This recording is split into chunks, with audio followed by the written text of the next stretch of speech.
Olá, seja bem-vindo, seja bem-vinda a mais uma aula do nosso curso de Introdução Geral à Filosofia, dessa vez a aula 29 sobre Metafísica Antiga ou Introdução à Metafísica Antiga.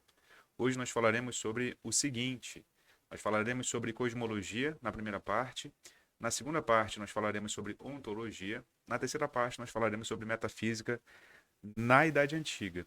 Na primeira parte eu quero falar sobre os conceitos de physis, cosmos e arqué. A segunda parte eu quero falar sobre Heráclito e Parmênides e a discussão sobre o ser, da ontologia. Na terceira parte vamos falar sobre Platão, Aristóteles e estoicos. Você fala assim, Vitor, é muita coisa.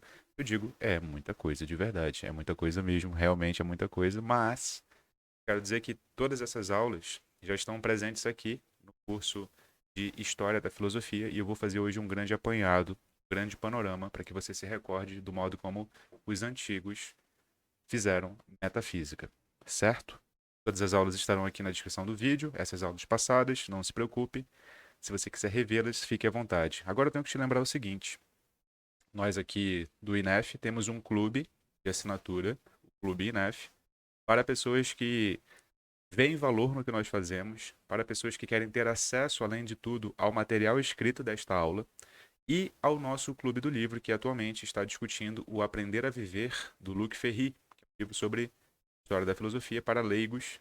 Então fique à vontade para assinar. O link está aqui embaixo, tanto na descrição do vídeo quanto no primeiro comentário fixado. Entre, converse conosco, você tem acesso a um Telegram exclusivo para tirar dúvidas sempre que você quiser. Também a todo o material que nós já produzimos, certo? Feita a devida propaganda, vamos lá à nossa aula. Começando com filosofia cosmológica. Metafísica, você já aprendeu na aula passada, é aquela investigação filosófica sobre os aspectos mais gerais da realidade, aspectos conceituais mais gerais. Existência, essência, necessidade, possibilidade. Existe livre-arbítrio, o mundo é determinado. Deus existe, é uma discussão metafísica também. Deus não existe. Como é que essa discussão começou? Bom, o início da filosofia começa com a discussão feita de três conceitos: physis, cosmos e arqué. O que é a physis?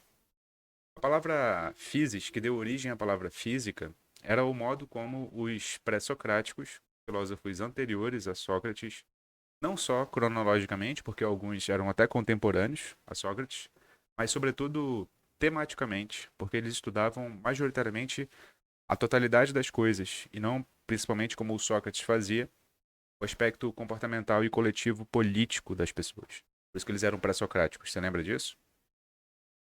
Arqué, perdão, physis, é o nome que eles davam à realidade como ela é. Só que esse nome comporta conceitos. E esses conceitos divergem muito de como a realidade era vista até então. Pelos sacerdotes, poetas, rapsodos, as pessoas que narravam mitologias. A physis é a realidade do que existe, a totalidade das coisas que há, criada por ela mesma e ordenada nela mesma. Essa concepção, que é uma definição, não é algo que é justificado, é só de onde algo parte. Lembra de quando nós vimos lógica aristotélica? Que nós construamos uma teoria, é preciso que nós partamos de certas definições. Essa é uma definição fundante.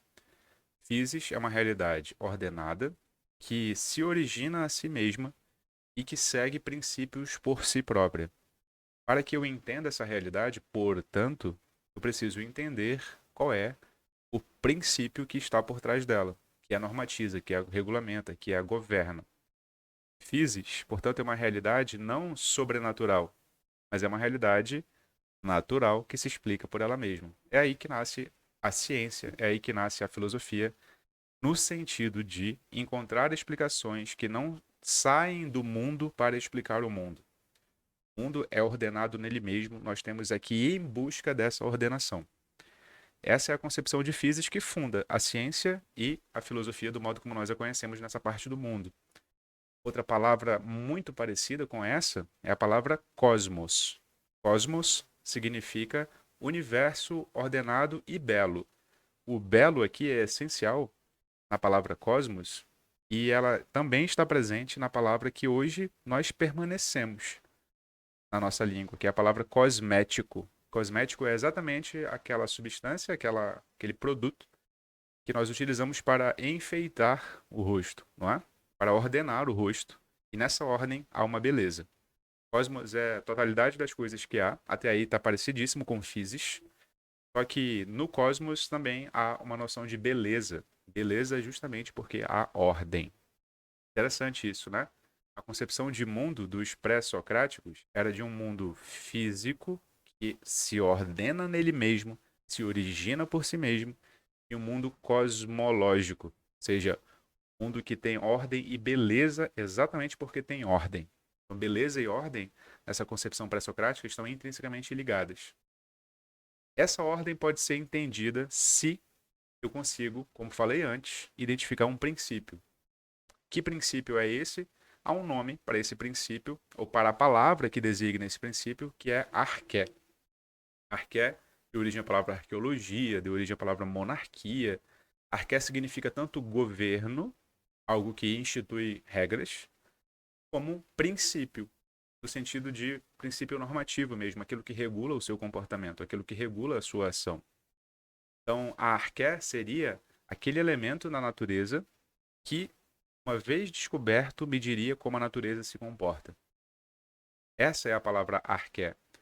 A premissa aqui, e essa premissa é a premissa da metafísica ocidental inteira, é que há alguma coisa na multiplicidade da natureza, nas estações do ano que passam, nos seres que vivem e que morrem, nas plantas que são viçosas na juventude e que emurchecem na velhice. Nessa transitoriedade toda que eu enxergo, há algo que permanece. Há algo que permanece idêntico a si mesmo. Há um princípio que está sob tudo isso e que me explica como tudo isso se modifica, se movimenta. Esse princípio é a arqué. E aí, os pré-socráticos divergiram qual que seria a arqué, o elemento da natureza que explica a natureza inteira, mas não interessa essa divergência, só interessa essa ideia original. É possível encontrar um elemento na natureza que explique o movimento inteiro da natureza? Em suma, se nós transportarmos essa pergunta para a física moderna, é possível encontrar leis na natureza? É possível encontrar regulamentos na natureza? É possível encontrar normas na natureza? Essa seria a pergunta moderna. Hoje, você que já frequentou o colégio, já estudou inúmeras leis da natureza, tanto na química, quanto na física, quanto na biologia. Só que a gente está aqui no início da investigação metafísica do Ocidente. E esse início tinha como aposta que essa lei seria encontrada num elemento. E aí, alguns filósofos disseram que era água, outros disseram que era o ar, outros disseram que era o fogo. Mas não importa. O que importa é a ideia do que significa encontrar esse elemento. Encontrar esse elemento significa encontrar a lei que está por trás de toda modificação da natureza e que ela mesma, a lei, não se modifica. Isso é essencial para você entender o que é metafísica antiga. Encontrar o que está por trás da mudança e que explica toda a multiplicidade com base em uma unidade. Vou repetir que isso é muito importante. Explicar toda a multiplicidade com base na unidade. Isso é muito importante. Então, esses são os pré-socráticos. E eles estudavam o cosmos, estudavam a physis, e, portanto, eles eram chamados de cosmólogos e fisiólogos. E isso se diferencia do que vem após, porque, primeiro, porque eles não propunham termos técnicos. Tudo que nós conhecemos deles são fragmentos, e esses fragmentos são interpretados por pessoas que vieram depois. Segundo, que cosmologia é propriamente investigar a totalidade das coisas que há com base em elementos da própria natureza. Da própria natureza. Então isso se diferencia um pouco do que vem depois. Diferencia em termos de vocabulário e diferencia em termos de conceito. Então, cosmologia é isso. Mas isso dá a base para a metafísica, principalmente a ideia de encontrar a unidade na multiplicidade. O que vem após, e aqui eu me direciono para a segunda parte da aula, são os estudos que posteriormente ficaram conhecidos como ontologia. E aqui eu me transporto para outros dois pré-socráticos que dificilmente são enquadrados nos pré-socráticos anteriores, porque o pensamento deles é um pouco mais influente nos que vieram depois e um pouco mais complexo. Até porque nós temos excertos de escritos destes dois, que eu vou falar já já, mais numerosos, e portanto dá para falar mais sobre eles. Eu estou falando, é claro, de Heráclito e Parmênides. Você sabe que Heráclito e Parmênides inserem investigações não só sobre o cosmos, naqueles termos da arqué, da physis, mas eles inserem termos de investigação que nós hoje chamamos de ontologia, sobre a qual nós já falamos na aula passada. Ontologia vem de taonta, que significa os seres. Os seres significa tudo aquilo que há. E falar sobre tudo aquilo que há no seu aspecto mais fundamental, não no seu aspecto quantitativo, pegar literalmente tudo aquilo que há, sacanagem com esse computador, não é isso. É tudo aquilo que há no aspecto mais fundamental. Quais são as categorias de coisas que há? Isso é uma pergunta que começa a ser respondida por Heráclito e Parmênides. Não é plenamente, eu já te falei. Isso aqui é uma leitura de filósofos que vieram depois. Mas por que começa a ser respondida? Porque, bom, a pergunta é, a pergunta é, quando a cosmologia, cosmos, physis, arqué, está sendo investigada, aceita-se que a realidade como um todo existe, certo? Aceita-se que a realidade como um todo existe. Porque se ela não existisse, eu nem começaria a investigá-la. Mas uma pergunta prévia se coloca. Qual é a pergunta prévia? A pergunta prévia é: o que existe? O que há? O que é o ser? Esse que nós investigamos? Essa pergunta é uma pergunta ontológica porque ela é uma pergunta mais geral sobre as categorias de coisas que há. Em vez de eu me perguntar, veja só, na cosmologia, como o que há se ordena, qual que é o princípio que está por trás da multiplicidade, eu me pergunto, antes disso, o que há? Por que há? Que categorias de coisas há? Essa é a pergunta ontológica fundamental. Note que Heráclito e Parmênides não estão dando este nome, ontologia, mas eles estão fazendo essas perguntas. O Heráclito pode ser visto em duas chaves. Duas chaves. Numa afirmação, ele pode dizer tudo é um, e ele de fato diz que tudo é um. E na outra afirmação, a gente pode lê-lo como dizendo que tudo se rege como conflito. Então, o princípio do Heráclito é o conflito dos contrários, mas ele também parte da concepção de que tudo é um. Há uma unidade na multiplicidade. E tem vários fragmentos que ele fala sobre isso. Ele fala que há um logos que os homens, depois de haverem percebido, não entendem ou ignoram. Esse logos, ele é a lei que permeia tudo e passa por tudo, inclusive passa por nós mesmos. E esse logos diz que as coisas são somente uma só.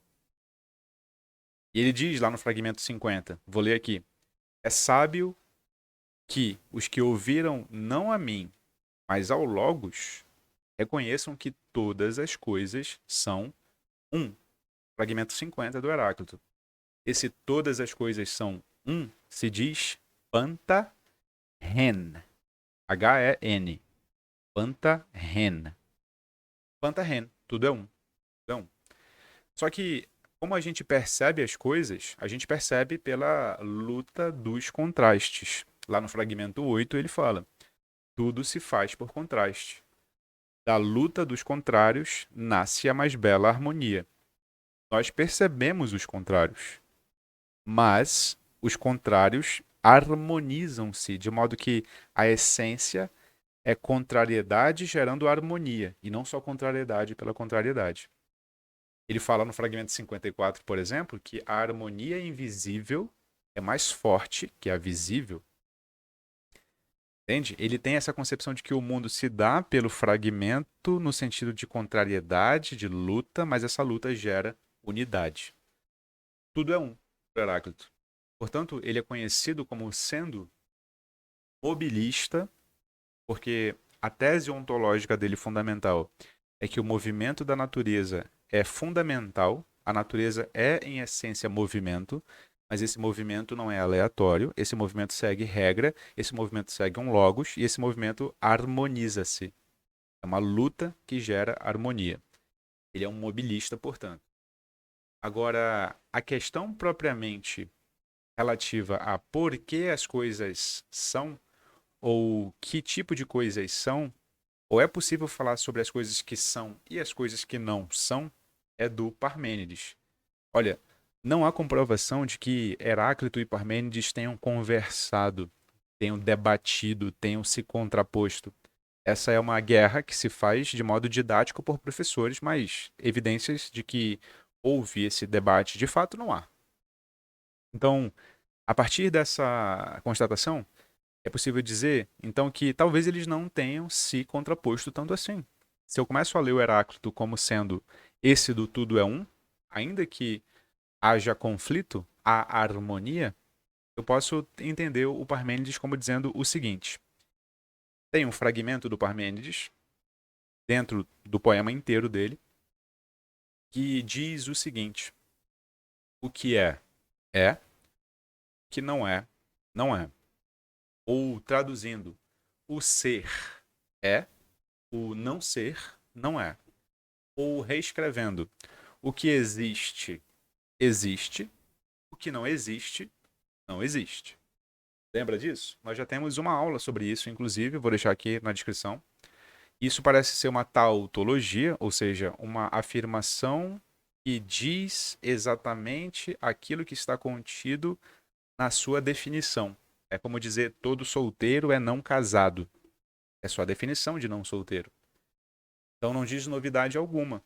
Porém, ainda que não diga novidade alguma, ela tem profundas implicações a depender da interpretação que nós lhe damos. A interpretação mais corrente é a de que o que ele está dizendo é que o ser não se modifica, não se movimenta. Movimento aqui é nada mais, nada menos que não só o deslocamento, portanto, sair daqui para cá, mas também é o movimento qualitativo, ou seja, é fazer esta caneca virar outra coisa. Por exemplo, se eu esquento muito esse material aqui, ele pode virar qualquer outra coisa. E aí ele se movimentou, não no sentido quantitativo, mas no sentido qualitativo. O que o Parmênides está dizendo é, ora, movimentar-se é sair de um estado que é para um estado que não é. Só que o não ser não existe. Ora, se o não ser não existe, não há movimento, porque o movimento é estado, é sair do ser para o não ser. Eu não posso jamais sair do ser, significa que o movimento não existe. Portanto, o ser é só aquilo que é idêntico a si mesmo, sempre se apresenta da mesma maneira, sempre se apresenta da mesma forma, imodificável. Não há nada fora do ser, porque se houvesse algo fora do ser, esse algo seria não ser, só que o não ser não é. Portanto, o ser não tem bordas, porque se ele tivesse uma borda, haveria algo depois dele, só que o não ser não existe. Então, o ser é um grande existindo que não pode ser delimitado e não pode ser modificado. Bom, essa é uma conclusão filosófico-lógica. Se a gente seguir as premissas, a gente chega a essa conclusão. E ela tem conclusões, assim, muito espantosas, porque é óbvio que os nossos sentidos dizem o contrário, mas o Parmênides diria: se os seus sentidos dizem o contrário, pior para eles, você deve confiar na sua razão e não nos seus sentidos. Seus sentidos te enganam, a sua razão não. Esse debate sobre a ontologia, sobre os tipos de coisas que há, também pode ser traduzido em termos de monismo. Monismo vem de mono, que significa um. Como o ser do Heráclito não tem limites, porque se tivesse haveria algo que não é o ser, isso é impossível, o ser é único, não se movimenta, não tem modificação. O ser é monista. Bom, essas são as discussões dos pré-socráticos, e aqui insere as questões sobre a ontologia, o que é. Isso é aproveitado por talvez seja o grande filósofo da antiguidade em termos de influência, em termos de síntese do que veio antes e em termos de escritos que permaneceram até hoje. Estou falando do Platão, obviamente. O Platão é conhecido didaticamente por ser aquele que sintetiza Heráclito e Parmênides. Em que sentido ele sintetiza Heráclito e Parmênides? Platão diz que a realidade, como um todo, e que, portanto, a gente está falando de metafísica, eu estou entrando agora na terceira parte da aula, ainda que o Platão não tenha utilizado essa palavra metafísica, como eu falei na aula passada, a palavra metafísica é inventada no século 50 a.C. por Andrônico de Rhodes. Mas ainda que o Platão não tenha inventado metafísica, ele está investigando o aspecto mais fundamental da realidade. Como é que ele sintetiza Parmênides e Heráclito? Platão é conhecido por ser um dualista ontológico. Ontológico é relativo aos aspectos mais fundamentais de categorias que existem. Para o Platão, as categorias mais fundamentais que existem são categorias sensíveis, podem ser captadas pelos sentidos, e categorias inteligíveis, que podem apenas ser captadas pelo intelecto. As categorias sensíveis são essas de que o Heráclito falava, que pertence ao reino da luta dos contrários, do conflito. O reino sensível é aquele reino em que tudo muda. Ainda que pareça que essa caneca não muda, ela muda sim, porque se você perceber, os átomos dessa caneca estão em constante movimentação, e essa movimentação culminará em um dia essa caneca se desintegrar. Tudo que se desintegra se movimenta, tudo que se movimenta não permanece idêntico a si mesmo, tudo que não permanece idêntico a si mesmo é corruptível, mutável e, portanto, só passível de não conhecimento pleno, mas de opinião. Esse é o mundo sensível. O mundo inteligível é aquele mundo onde é albergado, é encontrado tudo aquilo que não muda, tudo aquilo que permanece idêntico a si mesmo, tudo aquilo que parece o ser do Parmênides. A única diferença é que esse mundo inteligível não é composto de apenas um ser. Platão não é um monista, é composto de vários seres, várias ideias, que permitem que os seres sensíveis existam. Então só existem pessoas bonitas, existe a ideia do belo. Só existem pessoas sábias porque existe a ideia da sabedoria. Só existem pessoas corajosas porque existe a ideia da coragem. É porque existe a ideia e é possível que no campo do sensível pessoas sejam exemplares dessa ideia. Essa é a tese fundamental do Platão, dualista ontológica.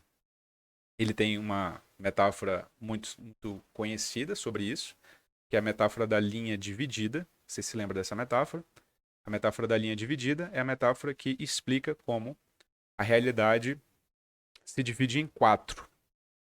Primeiro ela se divide em dois, depois ela se divide em mais dois para cada etapa, por isso quatro.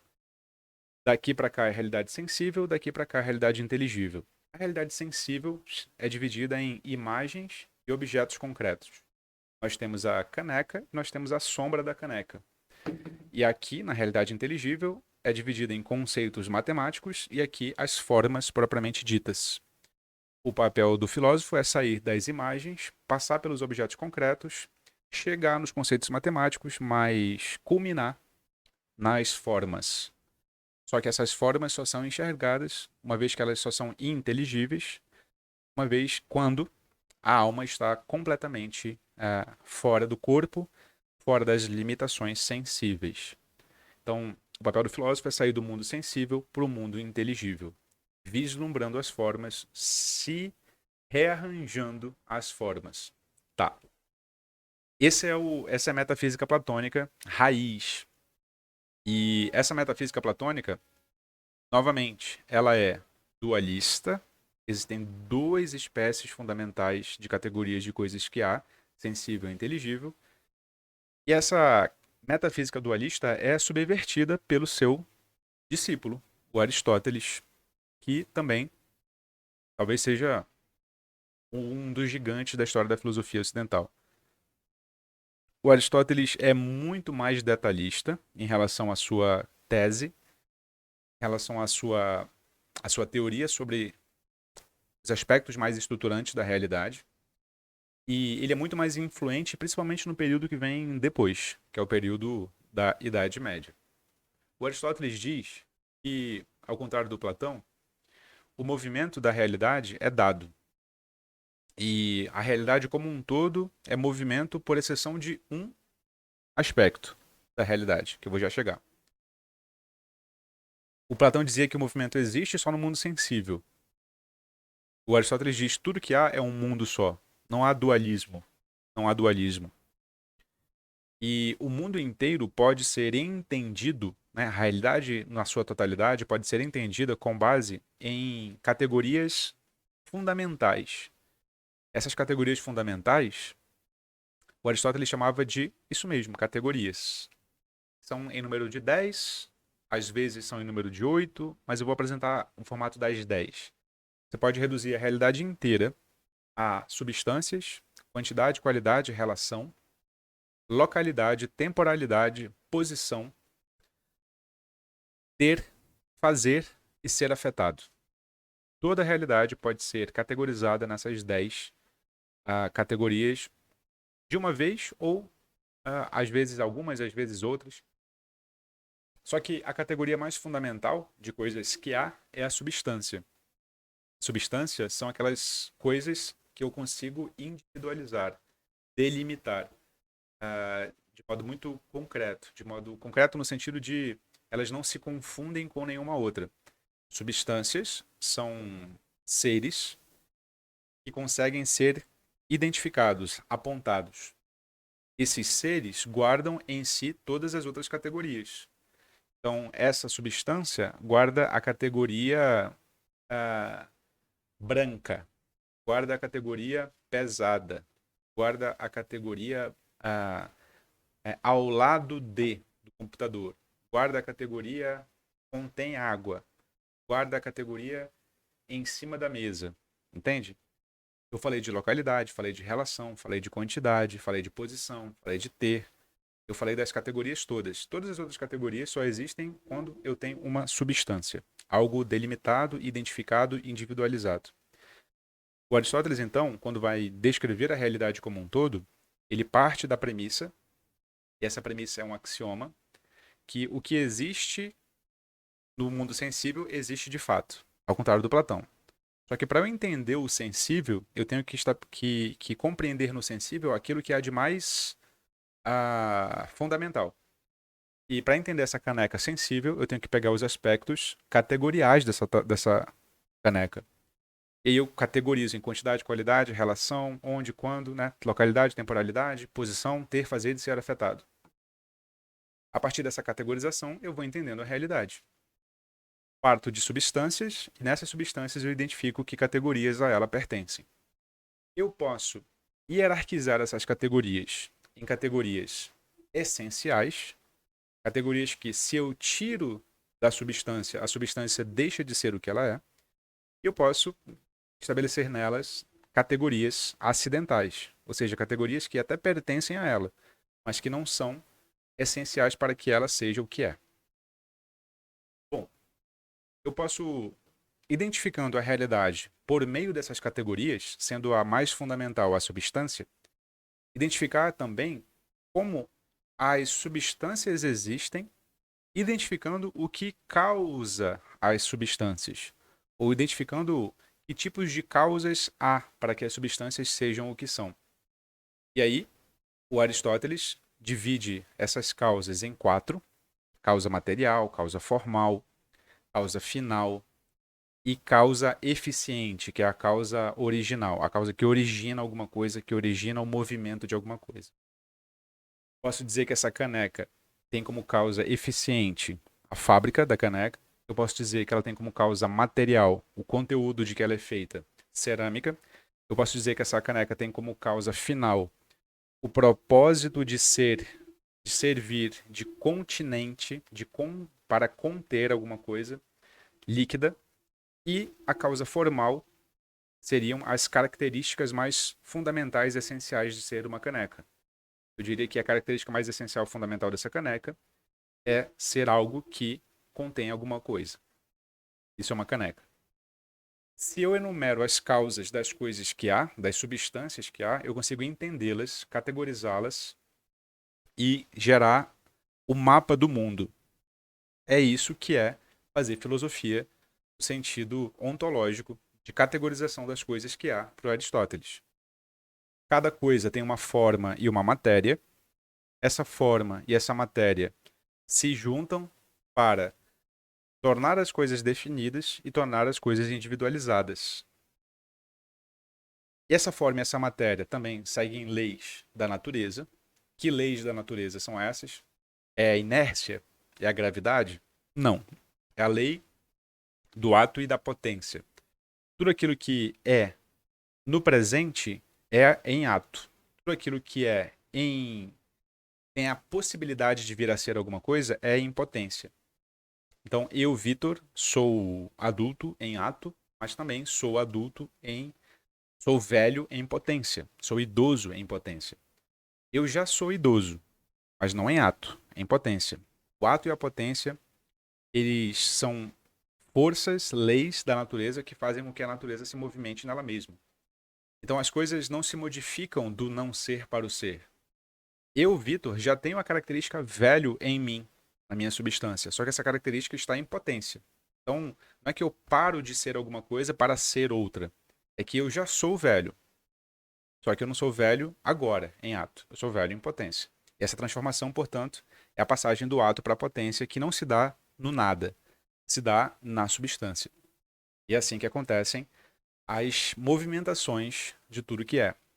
Só que, diz o Aristóteles, tudo que nós vemos, as categorias, as substâncias e todas as outras 9 categorias, o ato, a potência, as 4 causas, tudo isso diz como é que é a mobília da realidade.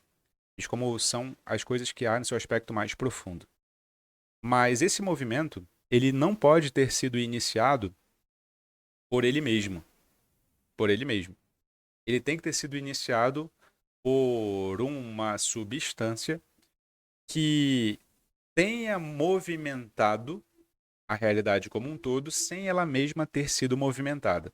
Porque se ela ter sido movimentada, se ela fosse movimentada, então eu teria que investigar quem a movimentou. Só que se eu investigasse quem a movimentou, eu teria que perguntar no mesmo momento quem movimentou essa substância. Eu teria que ir para outra substância que movimentou. Mas a pergunta continuaria: quem movimentou essa substância? Eu teria que ir para outra. E esse movimento iria ao infinito. O infinito é irracional, portanto, o infinito não pode existir. Isso numa concepção grega. Portanto, eu preciso postular a existência de uma substância primeira que tenha originado o movimento da realidade sem ela mesma ter se movimentado. Ora, essa substância é chamada de primeiro motor. Motor é aquilo que movimenta. Só que é um primeiro motor imóvel. E sua função é sempre movimentar sem ser movimentado. Ele não é um Deus, e Aristóteles chama essa substância de theos, voluntarista. Ele não é um Deus que escreveu um livro sagrado. Ele não é um Deus que tem 10 mandamentos. Ele é apenas um primeiro motor imóvel que movimenta a realidade. Como que ele movimenta a realidade sem ser movimentado? Ele movimenta a realidade como uma causa final. O que é uma causa final? A causa final é aquilo a que nós nos dirigimos, é o propósito a que nós nos dirigimos. Então, o primeiro motor movimenta a realidade porque a realidade como um todo o tem como finalidade, ou se movimenta em vistas a ele. É muito metafórica essa parte, eu sei, mas era assim que Aristóteles, em suma, explicava a sua metafísica. Então, a realidade como um todo segue as mesmas leis. Eu posso identificar formas, matérias, causa final, causa eficiente, ato, potência, categorias, e esse movimento inteiro da realidade, ele se dirige ao primeiro motor imóvel. Essa é a mobília da realidade, digamos assim, aristotélica. Eu estou resumindo muito aqui. Eu te aconselho a assistir a aula de metafísica aristotélica, está muito mais detalhado tudo isso lá. E, sendo essa a metafísica propriamente dita, lembre-se, é essa descrição do mundo que é compilada pelo Andrônico de Rhodes, 50 a.C., para se tornar o que hoje nós chamamos como metafísica. O Aristóteles chamava isso de filosofia primeira, chamava da ciência do ser enquanto ser, chamava de teologia, chamava de estudo da substância, todos aspectos dados pelo Aristóteles. Mas quando isso vira compilação lá pelo Andrônico de Rhodes, tudo isso vira metafísica. Bom, Para finalizar a metafísica antiga, nós poderíamos pegar uma corrente filosófica muito influente até hoje, que é a corrente filosófica estoica. Vocês sabem que os estoicos não, não, é, não se caracterizam principalmente pela sua investigação metafísica, sim pelas suas regras éticas de como viver, porém eles tinham pressupostos metafísicos. E o pressuposto metafísico do estoicismo é muito parecido com o pressuposto metafísico dos pré-socráticos. Ou seja, existe uma realidade física, cosmológica, que é harmônica, ordenada, justa e bela.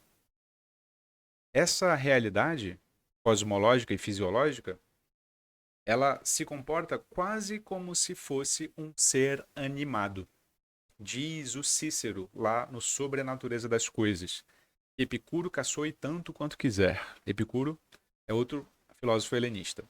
Não deixa de ser verdade que nada é mais perfeito que o mundo. O mundo é um ser animado, dotado de consciência, inteligência e razão. Essa caracterização se parece muito com panteísmo. Pan significa tudo. Panteísmo significa que Deus se identifica com a totalidade das coisas que há. É como se tudo que houvesse fosse um grande ser animado e nós fazemos parte desse ser animado. Essa caracterização da realidade faz com que o preceito ético fundamental dos estoicos seja o seguinte: bom, se a realidade é ordenada, justa e bela, o nosso papel para que nós hajamos bem é encontrarmos o nosso lugar na realidade. Cada um tem o seu lugar, cada um tem a sua função, cada um tem o seu papel. Tanto você é mais feliz quanto você enxerga e se encontra o seu papel. Nota que eles não estão dizendo que o seu papel é um papel confortável, é um papel, digamos assim, de descansar, de curtir, de fazer isso, fazer aquilo. Não, não, não. Não é voluntarista como é hoje. Se o seu papel na realidade for sofrer, que você siga o seu papel. Cada um tem o seu papel na realidade. Cada um tem a sua função. Mas a metafísica de fundo é essa. Lembra o que é metafísica? Não custa nada lembrar. Investigação dos aspectos mais estruturais e conceituais da realidade. Para os estoicos, esses aspectos são ordenação, justiça e beleza. Cada coisa tem a sua função. Você é tanto mais feliz quanto você descobre qual é a sua função nesse cosmos ordenado e belo. Tudo o que acontece, diz o Marco Aurélio, que é outro filósofo estoico, acontece justamente. É o que descobrirás se observares as coisas com exatidão, como se alguém vos concedesse vossa parte segundo o que mereceis. Aqui não é ainda o Deus cristão.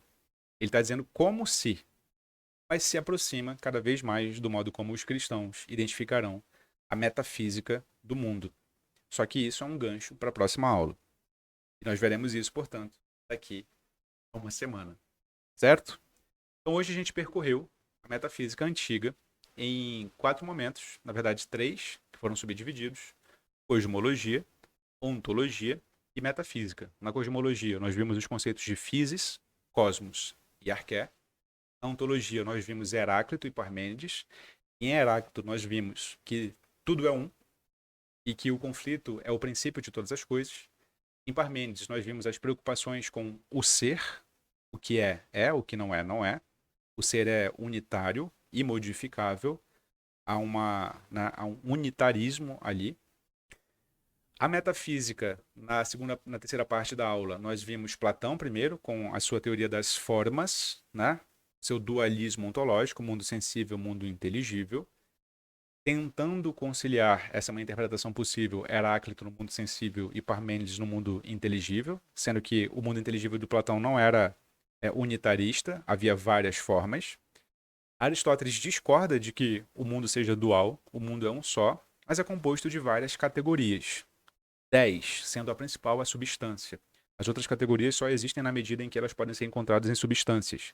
As substâncias seguem as leis do ato e da potência, são explicadas pelas 4 causas e se movimentam constantemente no sentido não só de deslocamento, mas no sentido de movimento qualitativo. Esse movimento é movimentado por uma substância primordial, que é forma pura, que movimenta o mundo como se ela fosse uma causa final. Esse motor que movimenta não é ele mesmo movimentado, é o primeiro motor imóvel. Essa descrição Ela é chamada de filosofia primeira pelo Aristóteles, de investigação do ser enquanto ser, de teologia, porque ela investiga esse primeiro motor, e de estudo da substância.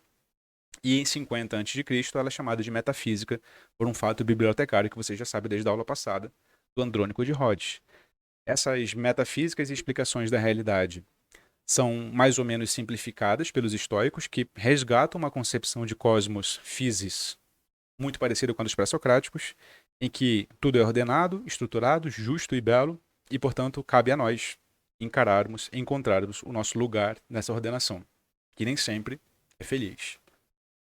Certo? Essa é a metafísica antiga. Espero que as coisas tenham se ordenado na sua cabeça. Nos vemos na aula que vem sobre a metafísica cristã medieval.